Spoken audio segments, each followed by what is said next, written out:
The movie world is still abuzz with the controversy of Disney's need to remake their animated classics in live action. And so I, the big bad wolf, need to shed a bit of light on them. To start off, first of all, I'm not at all surprised that Snow White and the Seven Dwarfs remake is performing very poorly. It's gotten a lot of mixed to negative reviews, and it's been bombing at the box office. So far, it's made around $79 million domestically, and a worldwide total of $170 million. And this is against a $270 million budget, the most expensive of the live-action remakes so far. Heck, even The Day the Earth Blew Up, a Looney Tunes movie, has been performing somewhat better, even if that hasn't made back much of its budget and is more of a limited theatrical release. I know someone said Disney's live-action remakes are made partly as something safe and wholesome for parents to take kids to on a rainy day or whatever, but that Looney Tunes movie is serving the same purpose and seems to be doing a better job at it. Daffy and the private detective fox Sam Valentino reported that they had seen quite a few parents taking their kids to see it as wholesome and suitable family entertainment. Also, in addition to the Snow White remake being a financial failure, there's also all that negative criticism, both from movie critics and from the general public. I've heard so many people on social media complain about the movie using those dumb Generation Z and Alpha slang words like woke, whatever that means. Some of the songs were removed or replaced. The Queen's death is completely different. And also, spoiler alert, Dopey starts talking near the end. Of course, I'm sure a lot of you either already saw the remake or aren't planning to see it at all. So if you're in the latter, I just did you all a big favor. Unless you already saw the spoiler online.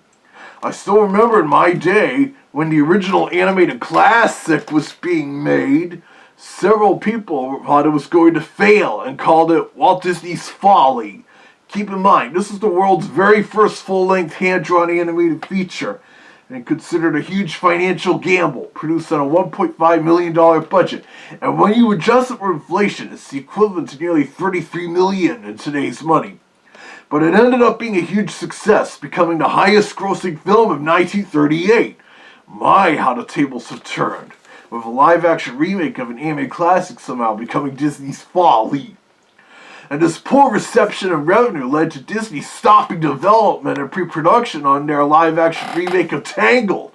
You may remember my ranting about Disney planning to remake that at the end of last year. But they didn't permanently shelve the remake, they just indefinitely halted pre-production on it in response to the failure of the Snow White remake. But this is a good sign. In a way, the very expensive Snow White live-action remake bombing and apparently showing Disney how such remakes isn't a great idea after all is kind of akin to how The Day the Earth Blew Up's mild success was enough to convince Warner Bros. Discovery to sell distribution rights for the previously shelved Coyote vs. Acme Looney Tunes movie to Ketchup Entertainment, the indie distributor that made The Day the Earth Blew Up's limited theatrical release possible. And keep in mind, Daffy Porky's movie there almost met the same tax write-off fate. It was originally supposed to air on Cartoon Network and stream on Max, but that corrupt demon Zaslav, who seems worse than Bob Iger, initially planned to cancel it as a tax write-off. But Warner Bros. Animation pushed for it to get out somehow, and it worked. But with the live-action remake mania, we're still not out of the woods yet. The live-action Lilo and Stitch remake is still getting released next month. And unlike the Snow White remake, this one only had a budget of $150 million. Still pricey though, and it's been more promising to fans, especially after the CGI Stitch design was revealed, along with having Chris Sanders reprise the role. But I could kind of see it being a modest kind of success, maybe even a little less than the Little Mermaid remake from a couple years ago.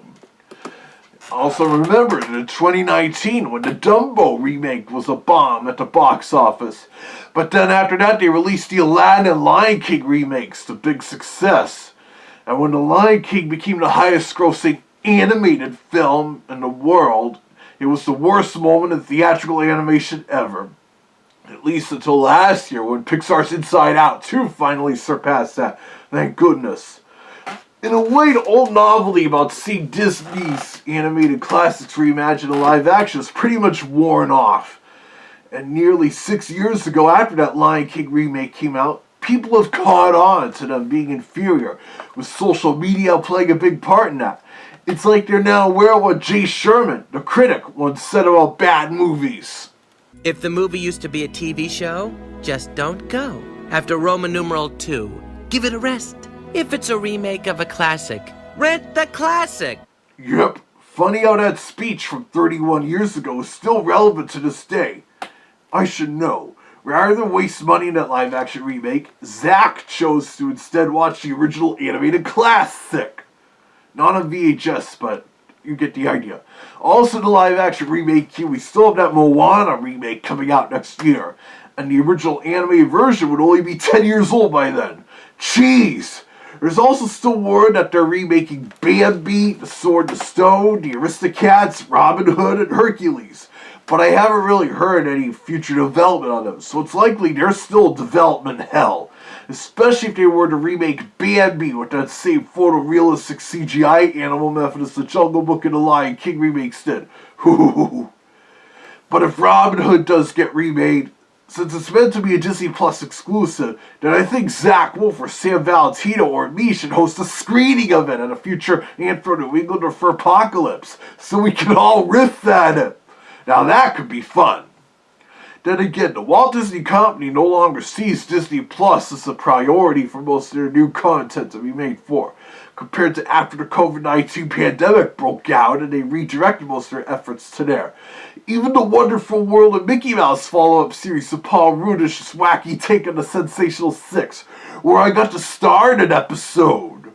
As Sam Valentino already said, the premium streaming bubble seems to have burst, likely just being a fad in the late 2010s and early 2020s, especially with it giving people something to do during the pandemic lockdown.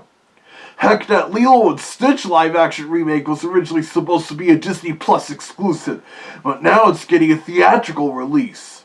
But yes, that live-action Snow White remake is a big mess, and has every right to be a huge bomb for the Walt Disney Company. I'm sure old Walt wouldn't have wanted this at all. And for a long time, the movie was still very important to the company. Heck, when Disney started releasing their vaulted animated features canon on home video in the 1980s, Snow White not coming out on video until 1994, after its digitally restored theatrical reissue. For a limited time only, of course. And it was such a big deal, they discontinued the Classics collection with the Black Diamond logo in favor of starting the Walt Disney Masterpiece collection, which lasted until 1999. And then Walt Disney Home Video kind of repeated history when Snow White ended up being the first movie in their Platinum and Diamond and Signature collections on disc and Blu-ray. I'm still betting the ghost of Walt Disney has been haunting Bob Iger for some time. And once Iger steps down as Disney CEO next year, hopefully we can get a good CEO compared to Bob Chapek, who screwed up big time and got fired 2 years into his position. But until then, keep watching this YouTube channel, see whatever me, Zach Wolf, Sam Valentino, or whoever here does next.